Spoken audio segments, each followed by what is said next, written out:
Friday the 13th is arguably one of horror's biggest franchises in history. However, 7 years into Dead by Daylight's inception, we've still yet to see Friday the 13th and Jason Voorhees grace the Dead by Daylight community. Now, there are a lot of many different reasons for this so far, but what I want to get into today is more of a speculation based video. Now, I briefly went over this in my video discussing the next chapter and what that could be like if it was a licensed chapter, but today I want to just speculate about will we be seeing Jason in Dead by Daylight soon, and what are the reasons for and against his inclusion or not being included in the game so far. Now, just before we go into depth about this subject, Jason is an icon of horror, like Michael Myers, Freddy Krueger, Bubba, etc. He is at the pinnacle of the tree, of the pyramid, if you will. He's one of those IPs that is instantly recognisable when you think of the horror genre and the horror film franchise space. So why has it taken this long to still be talking about Dead by Daylight, not having this sort of big of an IP in the game so far? Well, to put it simply, the lawsuit. For those who don't know, Jason Voorhees, license holders and the rights to Friday the 13th as a franchise, there's been a lawsuit going on for multiple years really recently that ended, and that was between Victor Miller, the writer for the series, and Sean Cunningham, the director for the series. Sean Cunningham originally held the original rights to Jason and Friday the 13th, while this was contested by Victor Miller in court, and eventually they've settled out of court for, I don't know exactly what it was or the price or anything like that, I don't know those details, but they settled in the late fall of 2021 and early into 2022, with both parties agreeing that Victor Miller can now make films, but cannot include sort of the later version, or the hockey mask version if you like, of Jason in future projects. So, with this in mind, this was really the main sort of reason why Jason couldn't come into the game so far, because while Behaviour liked to do a lot of licenses, and sure enough they would have dealt with some tricky license holders and some difficult people to get some licenses into the game, you can't really license something where there isn't one main license holder. So with this sort of lawsuit that was going on for a while, Behaviour couldn't go to Sean Cunningham and say, hey, can we have your Jason? Or go to Victor Miller, can we have your Jason? Because the rights were being contested. So nobody could give an approval or just sign it off as the main holder of those rights. So access to Jason for Behaviour until sort of the last year or 6 months ago, they had no chance of bringing him into the game because of this dispute. However, with this lawsuit now settled, Jason Voorhees has all the potential and all the probability of coming into Dead by Daylight. And let me tell you why. Now, I don't know where this exact interview is or the exact quote is, but I've definitely seen this before and it's definitely true. But Dead by Daylight's main man, Matthew Cote himself, did say in an interview that Jason will always have a long-standing invitation into the game, as he is one of the sort of pinnacles of the horror genre.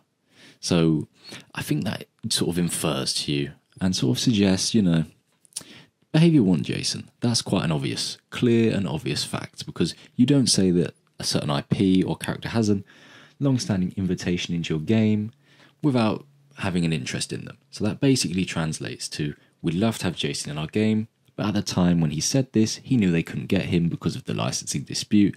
But with all that over now, Jason, they are free to sort of negotiate with Victor Miller, whoever owns the rights. I think it's Victor Miller who has sort of the control of the rights now. Maybe someone can help me out with that in the comments. But the dispute's over now, so if Behaviour want Jason, they can now have active discussions with the license holders regarding Jason.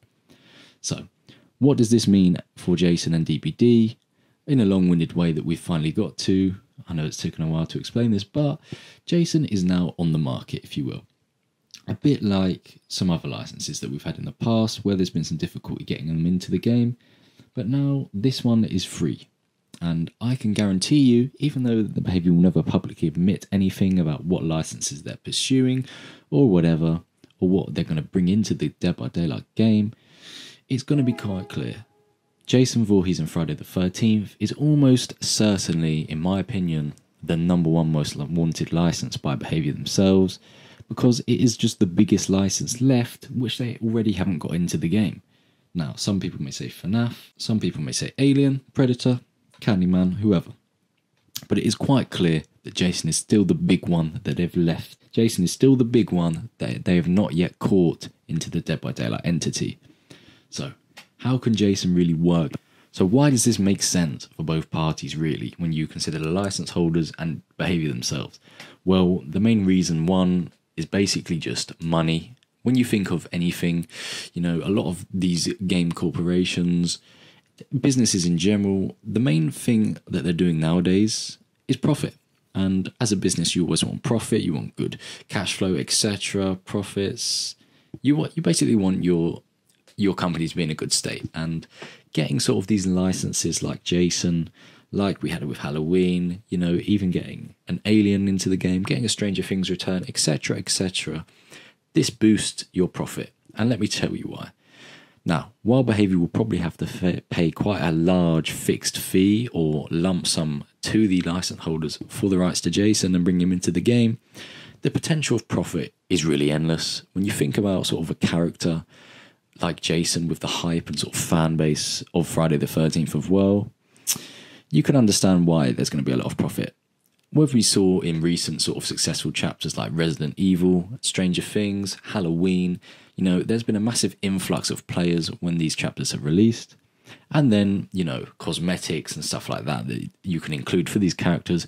Also, lots of people will buy these because it is their character and they want to make their sort of character that they love look a certain way.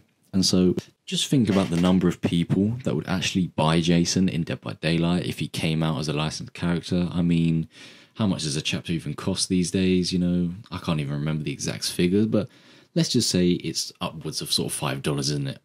On the basis of the average, if I can remember correctly. So if you're having, tens of thousands of people buying Jason and buying his cosmetics, etc., you're going to make your money back after you pay that lump sum to the license holders. And it's also brilliant for the license holders and behavior themselves because the license holders get basically free exposure of Jason and keeping him relevant still in today's sort of modern society and gaming through behavior and Dead by Daylight. And Dead by Daylight get more new players and the Jason fanbase coming over to try out their game because Jason's now going to be in their game. So the link just works for both parties, and an IP like this just makes too much sense for both parties. So it's definitely one that I can sort of guarantee, no leaks of course, no rumours or anything, but both parties would be very stupid if they wouldn't consider even sort of having a conversation about Jason and Dead by Daylight, because it just makes too much sense on the surface level for me to think that they're not going to even try to do this. I suppose probably quite an interesting point, and one that maybe quite a few people would want to speculate about, is when.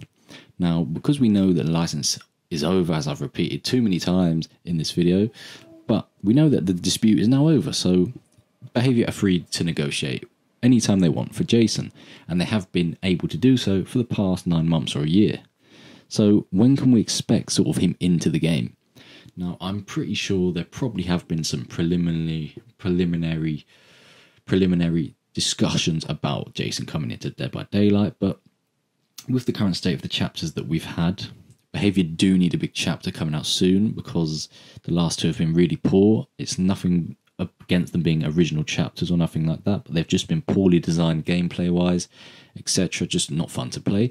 So the next chapter is the anniversary, of course, and I discussed this in the last sort of licensing chapter video where I think that Jason is a real possibility for this, but I'm still sort of, skeptical of him coming in for the anniversary because I just think it's such a big chapter that surely you want to build up to this, not sort of go from Skull Merchant Knight straight to Jason Voorhees. I just don't see, it's more of a feeling than knowledge, but I just don't see how you can sort of go from something so disappointing to produce something so excellent so soon.